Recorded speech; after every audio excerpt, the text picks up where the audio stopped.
Oil Search announces record performance for 2016.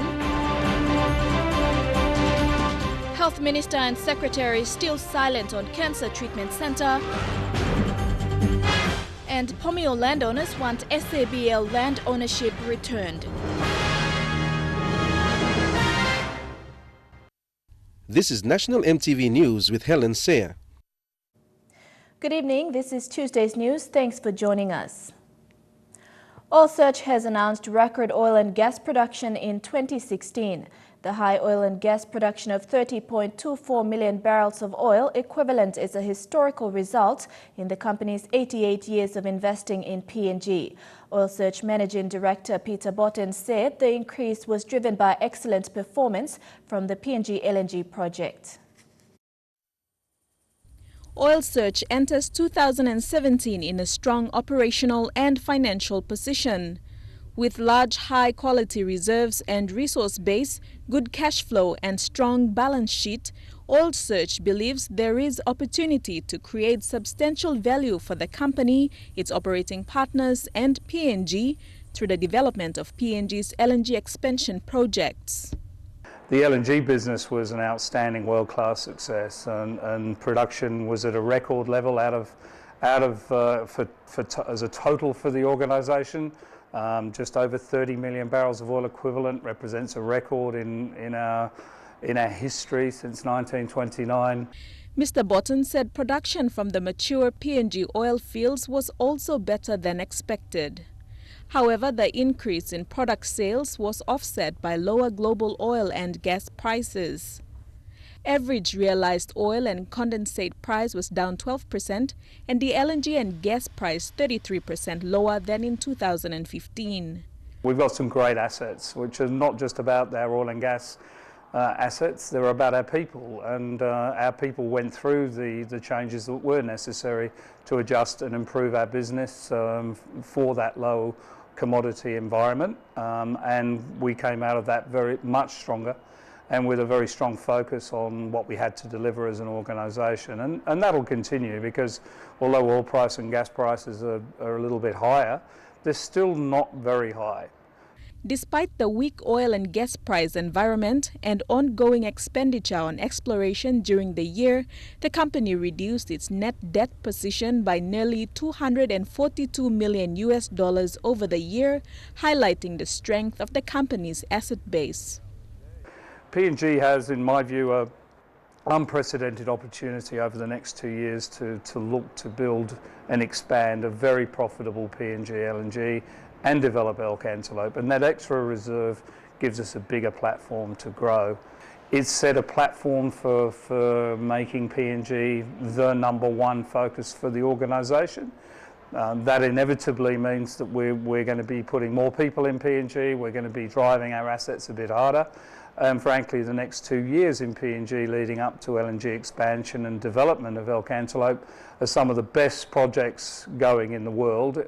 Delivering on these new developments and enhancing the existing producing assets, the key strategic objectives of Oil Search remain on looking for longer-term growth opportunities and maintaining a stable operating environment. Deli Waigeno, National EMTV News. There still hasn't been any response from the National Health Department or the Health Minister on the state of the Engau Cancer Treatment Facility. EMTV has tried to make contact with the Health Secretary Pascal Kase, but there hasn't been any response. The Engau Cancer Treatment Facility is operating without a chief oncologist. There is no CT scanner, and there are 25 cancer patients still waiting for treatment.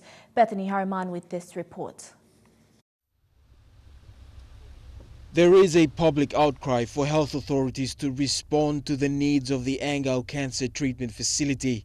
The only referral center in the country does not have an oncologist to treat patients. Last week, 25 patients still waiting at the wards for treatment spoke out, calling for the return of veteran oncologist Dr. John Niblett. Now, can you people see this? Why you work fight white man over time wasting people money? Tubla terrible line work diet. every day. Also, the government even looks so long. Find some money come inside log cancer over there. I personally went to the health department last week to interview Health Secretary Pasco Kase, but I was told that they will call me back. That hasn't happened yet. There is now a public outcry to authorities asking when the cancer facility in Ley will be improved. On Saturday, the family of Winnie Solian were preparing to bury her. On Monday, she and her husband went to Ley for treatment in December. She waited for 2 months before she was treated by 2 trainee oncologists. She passed away last week Wednesday, leaving 8 children and her husband behind. I can't. Apart from the staff and the doctors, the rest was just, what can I say, a waste of time and money. Could have been spent on better for my wife, more time with the kids, or something else. We went and spent 2.5 months there and she came back and died. Jerry Solian and his family now have no mother. For them, it will be a long journey without her support. But there will be more families that will lose loved ones if the problem isn't fixed quickly. Bethany Harriman, National EMTV News. A young man who lost his mother and older sister to cancer has told of his experiences, calling on the Morbe provincial government and national government to prioritize spending in healthcare. Former SRC President of Unitec, Eddie Nagwal, said while Papua New Guinea has the means to provide cancer treatment, money is still being spent on relatively less important areas. Nagwal was just 16 when his mother died of breast cancer. Eddie Nagwal was the Unitec SRC President in 2014. And just before the start of the 2014 academic year, the woman who paid for his university fees, his older sister Susan, succumbed to cervical cancer. I'm specialist checking me out you got cancer. Now this like cancer I'm stable the final stage. But this like cancer belong big plus system civic cancer. I'm cancer where I'm stable bilum blow pikinini inchalo bell blow mama. So got breast cancer na got this like cancer civic cancer. So time looking most final stage, same stage so some 4 now. Where I'm affecting penis plan they have na time give marasin to marasinem nonap. The family had to find the financial means to send her to Singapore for treatment. And while her condition had stabilized, they needed 30,000 kina more to undergo further treatment. It was money they didn't have. So lo go through lo this one pla treatment through long this process and about 30,000. I mean, lo currency bla yumi Papua New Guinea. So this la money no been ready. So I'm been come again lo Papua New Guinea without going through long this pla operation. So I'm come, I'm stop lo country, I'm stop lo Papua New Guinea, I'm stop lo year go na this la sick, I'm stop, I'm develop go na eventually I'm passed away. But this was not the first tragedy. At 16, Eddie and his siblings lost their mother to breast cancer. For both mother and sister, the initial place for treatment was at the Angao Hospital's National Cancer Treatment Unit. Time you sabe you lose your mama blue you like mama I'm stable la house na you sabe you come la house na kai na kind of something I'm stop na the sad part was sometimes you lose your mama na time you come. Now you just walk in, come inside the home where no something. This la presence mama la stop here, no more stop. So, but you thinking back, not thinking why this plan come up? When I'm cosplay this plan come up. Eddie Nagwal's story comes as increasing numbers of patients find that there is little or no means of treatment in the country, with a cancer unit that is partially functional and facing chronic shortage of drugs. Today, Eddie says things could have turned out differently if there was better understanding of cancers, of early detection, and if Papua New Guinea had fully functioning treatment facilities. Is now calling on the provincial government to help support the unit. Scott Waide, National EMTV News, Ley. Today, Mosby South MP Justin Tichenko says there is no excuse for the Engau Cancer Facility to have no oncologist.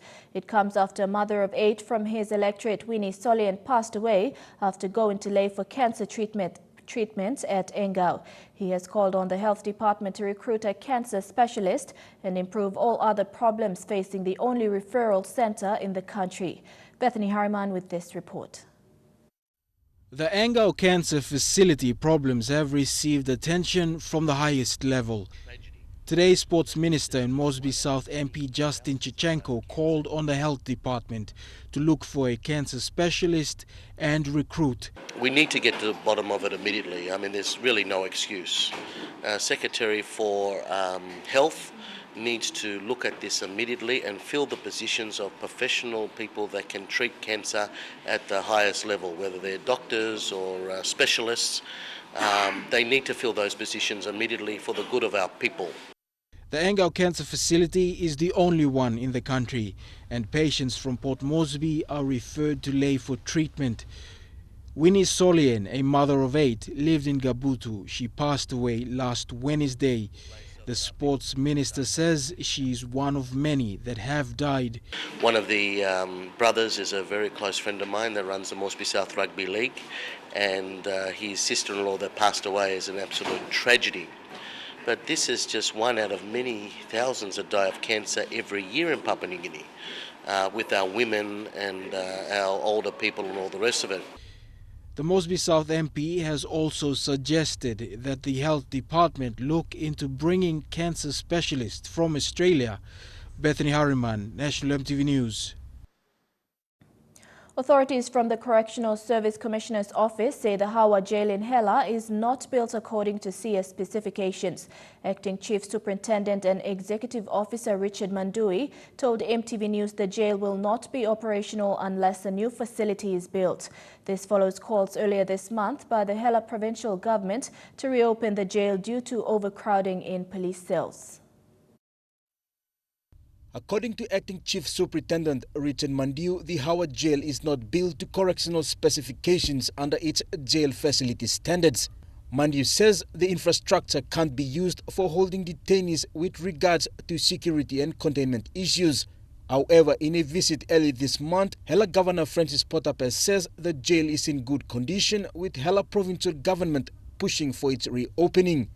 But we are ready, and I'm calling on the Minister for Correctional Service and the Commissioner to come to Hela Province this week or next week, because they have been delaying this most important project for a long time. Since 1997, the jail has remained closed. Currently, Commander Jim Cummins is the only CS officer at Awa. A recent tour of the jail showed clearly that the facility needs minor maintenance. I would ask for additional manpower from the Office of the Commissioner. If people with a patriotic heart who are willing to serve the country, they can come and join me and we can serve this part of the country. And with the current call-out operation in Hela, holding cells at the Tare police station are facing overcrowding, with remandees transported weekly to Buyabi in Southern Highlands. The court system in Hela will only work if we have a proper jail system. Jail system, court system, police system, they all work together. According to CS headquarters, a submission to the government regarding our jail remains unanswered. Jack Lapava Jr., National EMTV News. The Baisu Correctional Service Jail in Western Highlands Province is running out of food. EMTV News visited the prison today and found that the prisoners had 1 packet of biscuit for dinner last night. This happened after the contractor who supplies food rations to the prison stopped supplying food due to non-payments of service bills. Owner of Whiskey Fresh Produce, Barry Mibe, told EMTV News that the Correctional Service owes his company over 1 million kina. These are for the months of December 2016, January and February of 2017.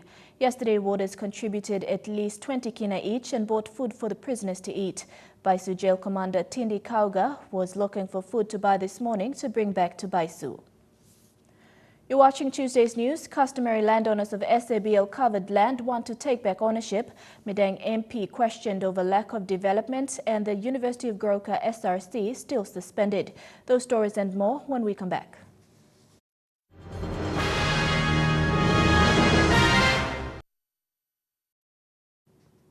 Welcome back. Customary landowners of the SABL covered land are taking desperate measures to have their voices and concerns heard by the government.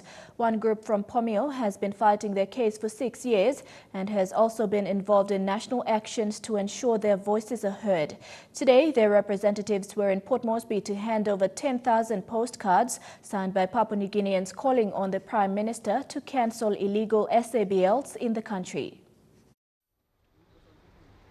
At 9:30 this morning, they delivered the box containing 10,000 signed postcards to the Lands Department and gave them to the security guards. This was done after months of failed attempts to get an appointment to see the Lands Secretary. So we're only looking ABM come up straight.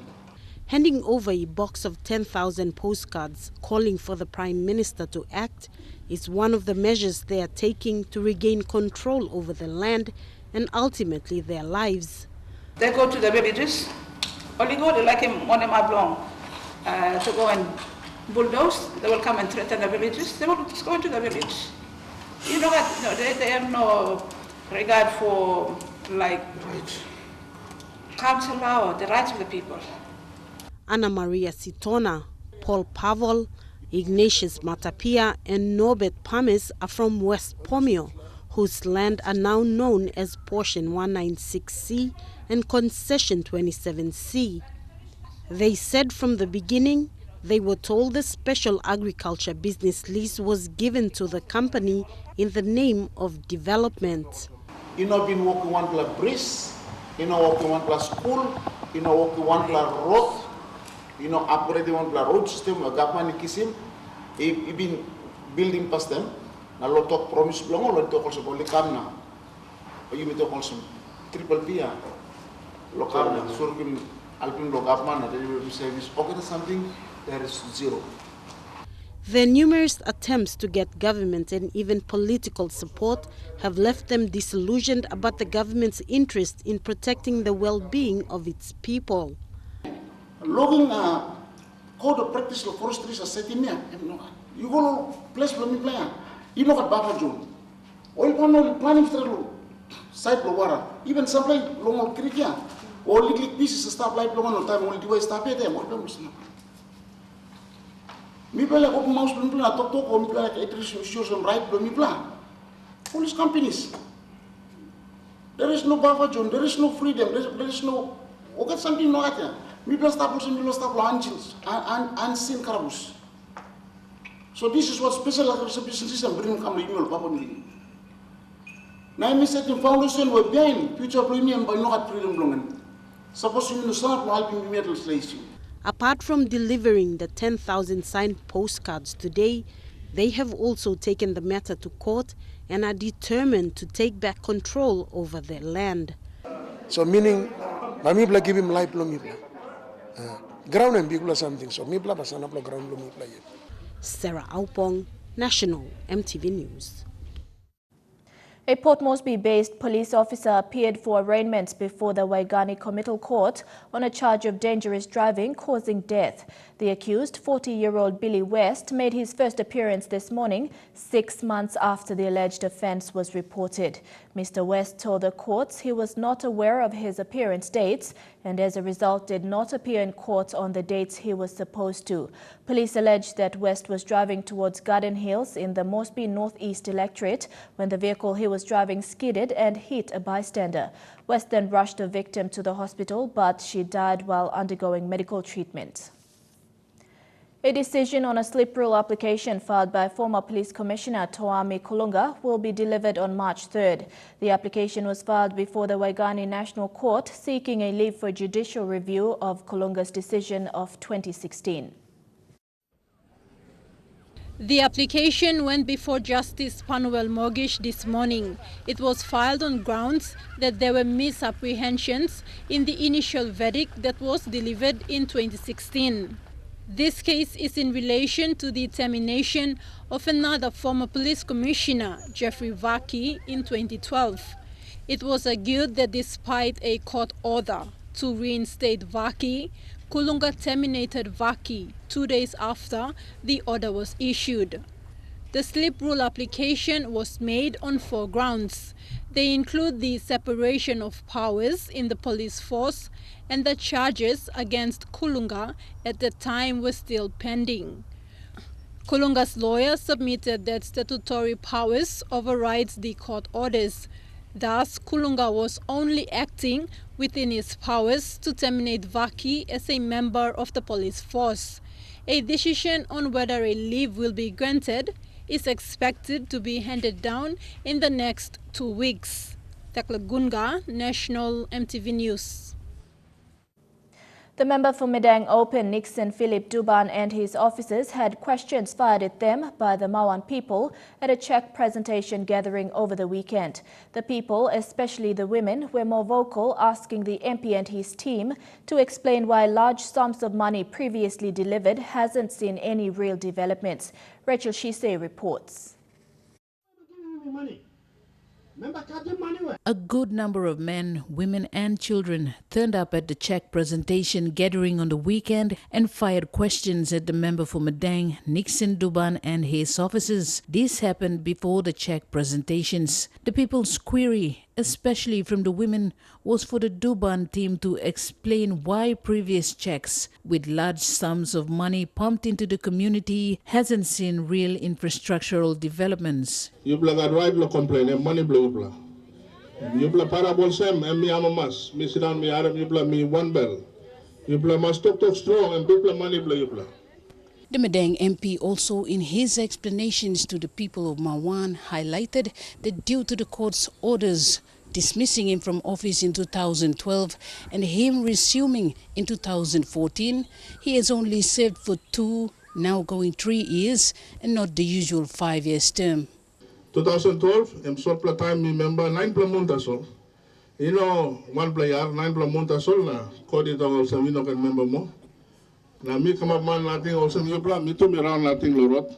Duban went on to mention that his officers have picked up several funding mishaps costing thousands of kina made to contractors who don't exist by the previous public servants who were running the office while he was away following the court's orders. Now this like one player me stop outside.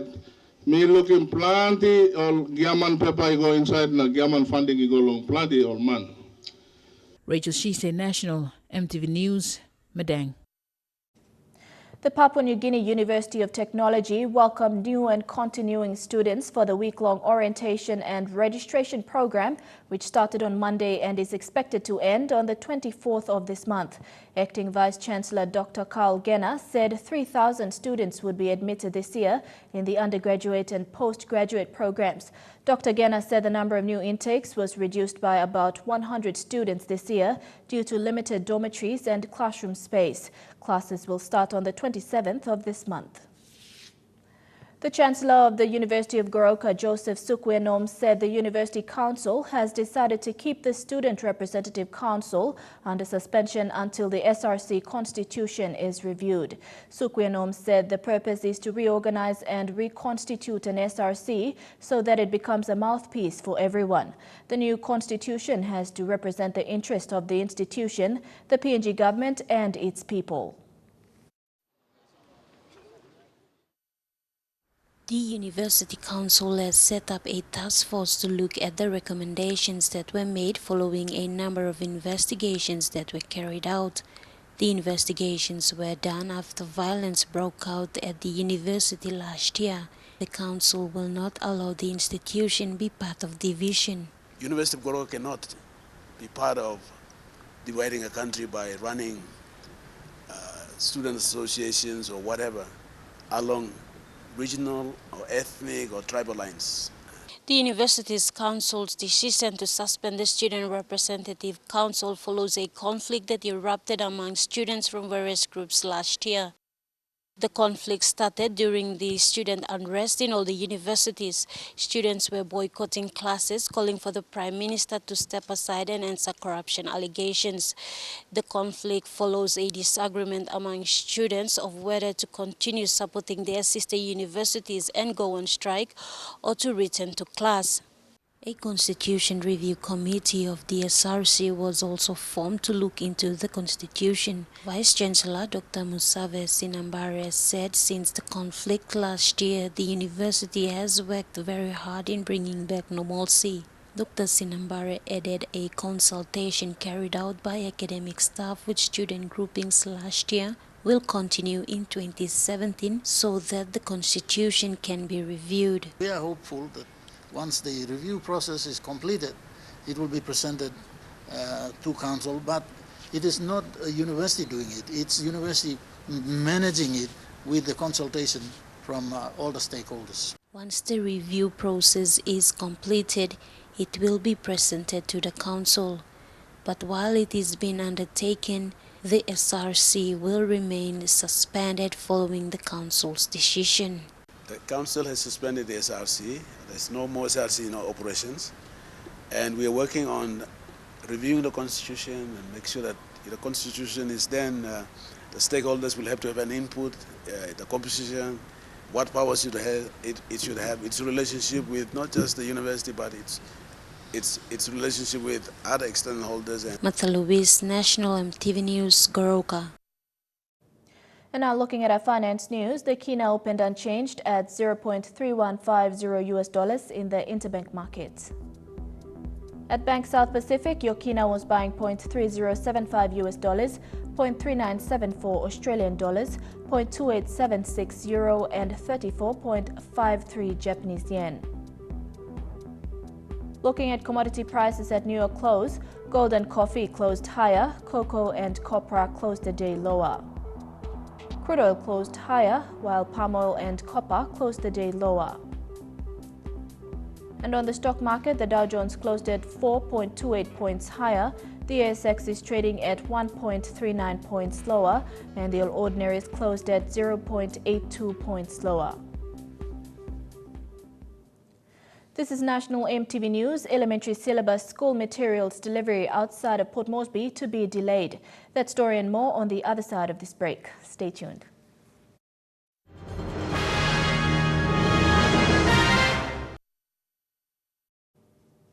Welcome back to the news. The delivery of 2017 elementary school curriculum materials to schools throughout Papua New Guinea will be delayed. This was the message from Education Department Curriculum and Measurement Assistant Secretary Stephen Tandale. Mr. Tandale said this is because of the shipping dates, which would allow the transportation of these study kits to respective ports in the country. Eric Harupma with this report.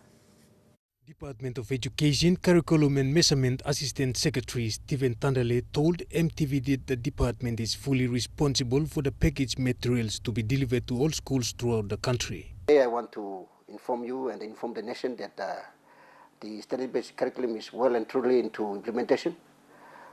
We have development has already completed.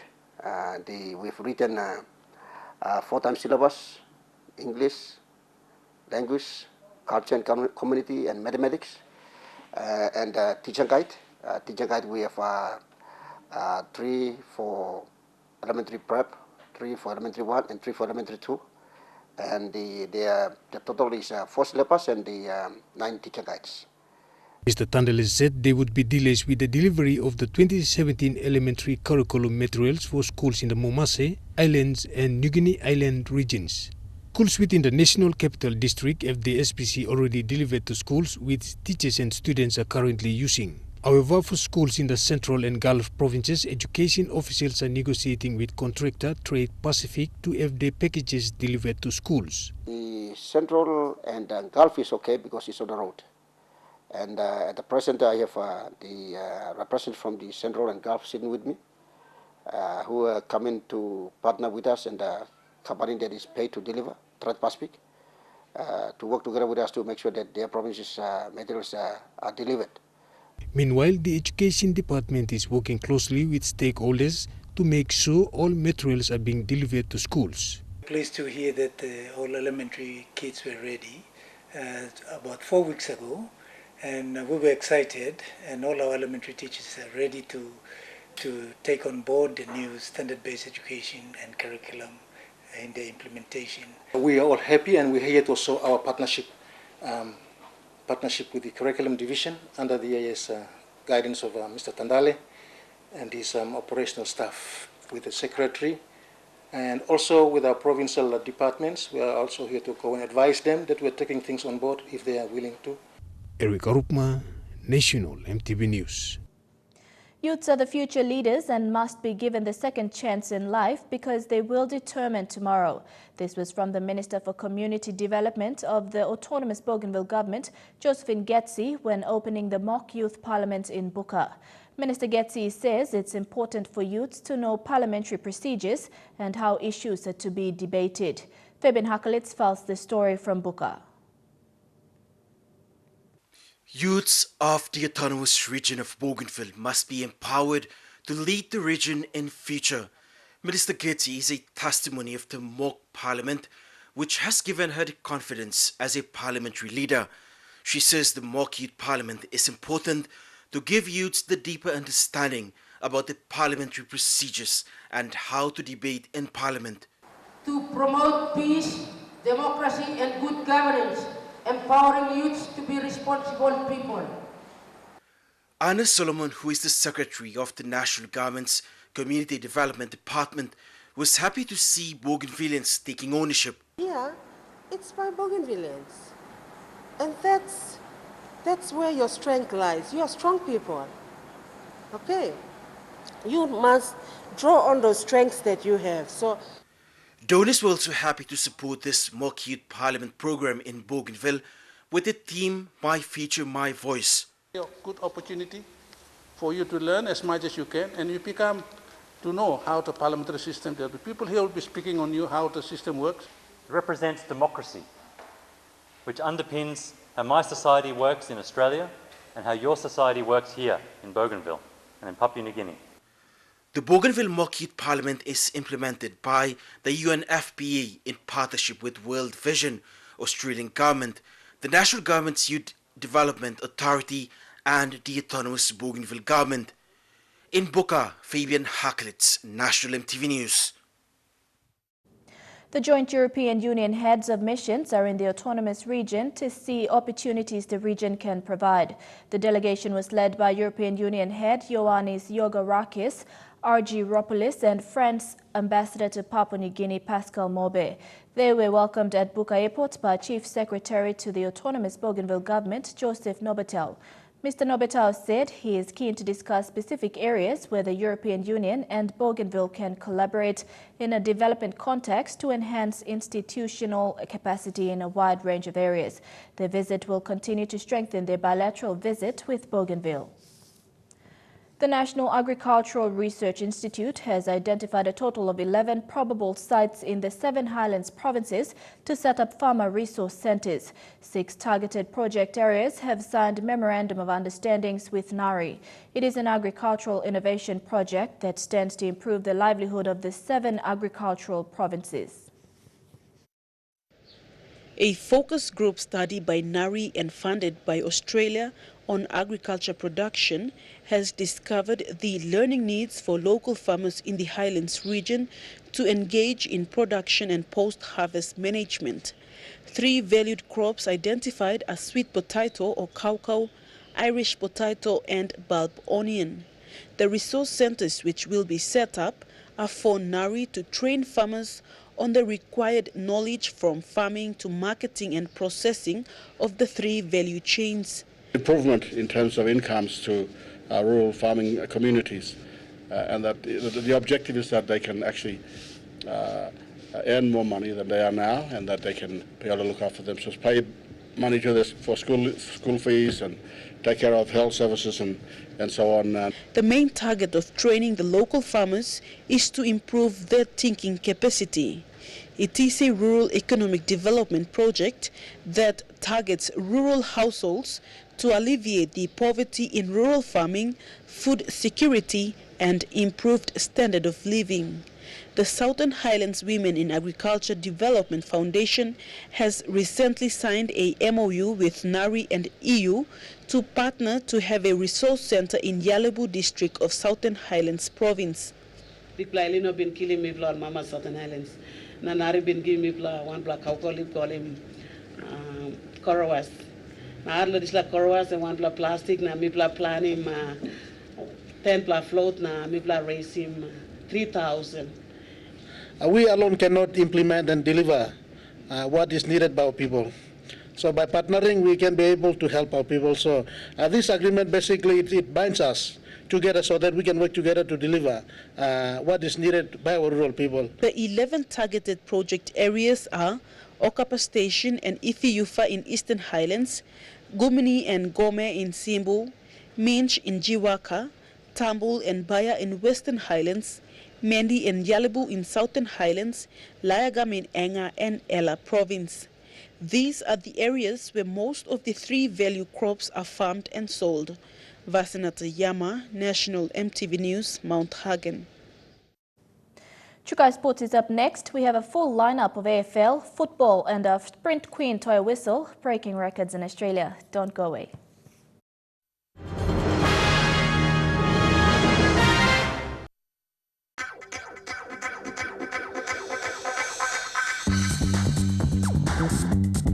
Chukai Sports.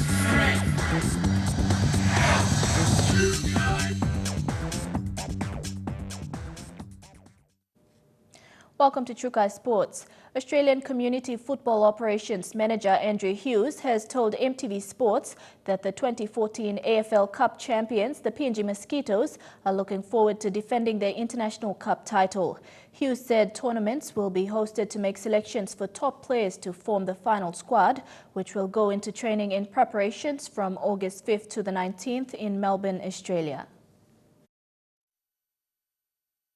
PNG AFL team Mosquitoes, who won the 2014 AFL International Cup, will see the team head to Melbourne in August this year to defend their title. Community Operations Manager Andrew Hughes said tournaments will be organised around the country to make selections for the Mosquitoes squad. The PNG Mosquitoes are the defending champions in the AFL International Cup. So in August this year, from August 5 to 19 in Melbourne, they'll play 5 games across the 2 weeks. And yeah, as defending champions, they'll all be gunning to try to knock PNG off. So it's really exciting. Every 3 years we have an international cup where we have countries from all over the world. And in 2014 was the last international cup where we had 25 teams from 18 countries across both men's and women's, and yeah, PNG are the defending champs, so it's exciting. He says PNG will certainly have to work hard to remain as the best in the world. There's more and more countries that are interested, but you know it takes a while for them to develop and get to the sort of level that the Papua New Guineans and the Irish team and the South Africans and the New Zealanders are sort of the teams to beat, I suppose. He described the PNG side as hard and fast and encouraged them to keep the same momentum in every game they play. Papua New Guinea's got the highest participation levels of AFL anywhere in the world outside of Australia. So we have almost 40,000, just over 40,000 participants across PNG. That's a lot of the sort of kids doing the new kick program, but also the school competitions. And I think what's really pleasing is the academy programs where we're able to get some of the really talented young players and give them touring opportunities to come to Australia and play in Queensland championships and stuff like that. AFL development programs set up around the country are put in place to help boost the interest of AFL in PNG. The way that Papua New Guineans play the game, they're really hard and fast and play with great determination. So they're certainly a benchmark for others, but they'll certainly be working hard and trying to get selected for the squad, and looking forward to the opportunity to try to remain the best in the world. Godwin Eki, National EMTV Sports. After successfully competing in a local club meet in Brisbane, Australia, and winning 2 of her sprints in both the 100 and 200 metre, Toya Whistle continued her stride in last weekend's meet in Canberra, where she beat the current Australian 100 metre champion and national record holder Melissa Breen. Completing her double sprints, Whistle managed to set a new national record of 23.23 seconds in the 200 metre heats and equalled her personal best of 11 11.29 seconds in the 100-meter sprint, edging out Breen, who ran 11.33 seconds. With 5 weeks away to the Australian Championships, Breen and Whistle are expected to push each other. President Tony Green said this event will be good for Toya to aim for the world qualifiers to secure an invitation to high-level competitions overseas. Whistle will face 2020 Olympic 100-meter hurdle champion and ex-training partner Sally Pearson in this weekend's 100-meter sprint at the Queensland State Championships and is expected to race Breen again on March 11. The Madang Football Club left PNG shores today for the OFC Champions League in Noumea, New Caledonia. This call-up follows the suspension of Hikari United, who initially qualified for the OFC CL through the National Soccer League competition. The responsibility was then passed on to the second runner-up, Madang FC. Madang FC will be playing 3 matches. They will face Tahiti's AS Central Sport in 3 days' time, followed by a match against host New Caledonia's AS Magenta on the 28th of this month. And the final match will be played on the 3rd of March against Samoa's Lupe Ole Swaga. Coach Francis Moyap acknowledged that they may not be as good as Hikari United, but that doesn't mean they will be defeated easily. Definitely. I can assure PNG that we will win 1 game. That's definite. We have a chance of winning the other 2 games. The Madang outfit has some new faces, but the onus will be on the shoulders of experienced players like Vania Malagian and Max Singum, with Patrick Isa from Rapatona and Jacob Sabua from Ley. Because of the issues, the political issues with PNGFA, which we are not part of, but as players, we are going there to represent Hikari and the fraternity of soccer. Anticipating tough resistance, the team has been in training for the last 2 months, and with the 50% makeup of the team being experienced, the team is determined to give their opponents a tough challenge. Dean Rose Ryko, National, EMTV Sports. The PNG national football team for the Oceania Football Confederation Stage 3 of the FIFA World Cup Russia qualifier next month has been finalized. PNG senior men's coach Fleming Seretslev released the preliminary squad for the first match against Tahiti in Port Moresby at Sir John Guy Stadium. Drawn in Group B with Tahiti and Solomon Islands, PNG will be out to prove to both teams that beating them at home in OFC Nations Cup last year was not by mistake. PNG started their preparation last month with the first training camp on the 25th of January, and the second training camp will be at the end of this month. The second training camp will include the overseas-based players. Before the team is finalized, the PNG Football Association was very happy that the dual citizenship law has been passed by Parliament. The association is hoping that the government will support the national team to fast-track the 5 overseas-based players who need dual citizenship. Tahiti and PNG will meet for their first clash of the 2018 FIFA World Cup Russia qualifiers, OFC Stage 3 in Port Moresby on March 23rd, before both teams travel to Tahiti for the second leg in Papeete on March 28th. Shane Saroya, National, EMTV Sports. Ahead in Trukai Sports, SP Brewery locked in as platinum sponsor for the Rugby League World Cup, and the infighting in the PNG RFU continues. Stay tuned for details. Trukai Sports. Welcome back to Trukai Sports. SP Brewery was officially announced as the platinum partner by 2017 Rugby League World Cup CEO Andrew Hill. SP Brewery Managing Director Stan Joyce said getting the brewery involved in this historic event is at another level. After the official announcement last night, SP Brewery is now the platinum partner of the 2017 Rugby League World Cup. CEO of Rugby League World Cup, Andrew Hill, took time to thank Stan Joyce and SP Brewery for their ongoing support to rugby league as the country's #1 sport. SP Brewery is an official platinum partner of the 2017 Rugby League World Cup here in Papua New Guinea. As a platinum partner, SP Brewery will be the official beer partner in Papua New Guinea. It will have in-stadium branding presence during these 3 Rugby League World Cup games played here in Port Moresby. which will be seen globally in over 110 countries. He said he was delighted that Papua New Guinea will host 3 pool matches against USA, Ireland and Wales. He said Rugby League World Cup is an event that will stop the nation and allow the Papua New Guinean people to share their pride, while all eyes will be on PNG. SABL Managing Director Stan Joyce says promotions will be bigger and better like never seen before. And as a brewery here, we're very, very proud to be involved with this. It gives us the opportunity to profile our brand here in Papua New Guinea as well as to other people who will be watching the games around the world. The game will be held at the National Football Stadium, where we have a great relationship with people there, and we look forward to being able to provide lots of opportunities in promotions throughout the year for people all across Papua New Guinea. Sports Minister Justin Tachenko thanked SABL for their ongoing support towards sporting events in the country and now the 2017 Rugby League World Cup.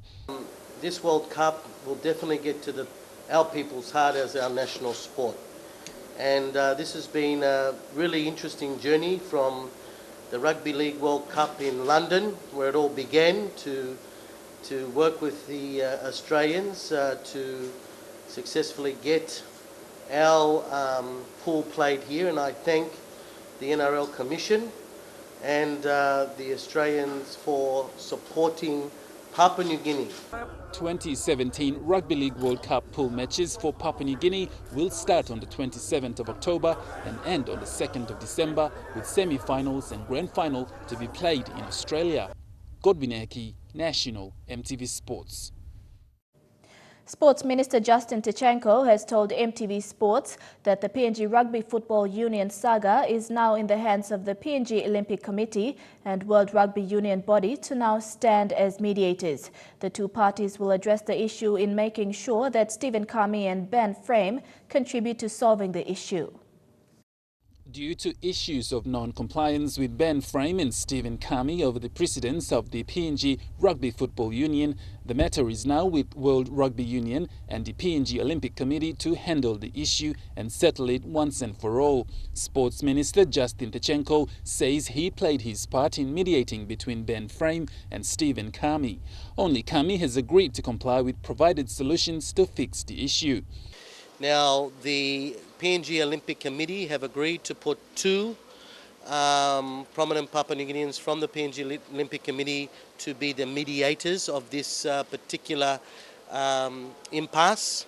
That is Sir John Dewanikura and Mr. Henel, to ensure that they can be neutral bodies to mediate over this current impasse under the PNG Rugby Union. He said now the power is in both the World Rugby Union body and PNG Olympics Committee to bring Ben Frame and Stephen Kami to sit face-to-face with the board and make sure that an AGM can be held and that either one of them can be re-elected to run PNG Rugby Football Union. Another representative from Rugby Union from the world body to be also a mediator as well. So there'll be 3 mediators, 2 from the PNG Olympic Committee and 1 from Rugby Union, from the world body. And I think that will then appease everybody, and both sides can put their evidence and all their paperwork together and plead the case to why they should be the rightfully elected body of PNG Rugby Union. He said while we should be focusing on our teams and competition, the issue has affected the players.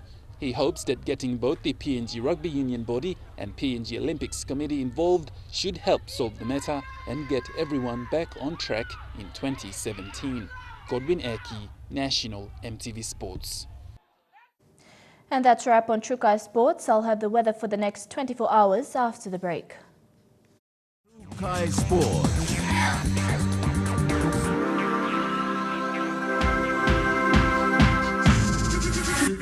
Trukai Sports.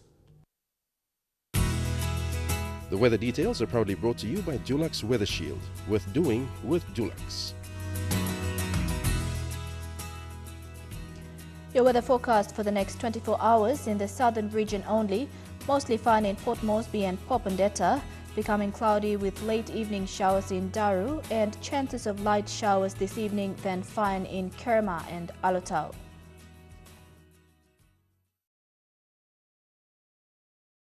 The weather details are proudly brought to you by Dulux Weather Shield. With doing with Dulux. And that's been tonight's news. I'm Helen Seah. Pleasant viewing. Good night.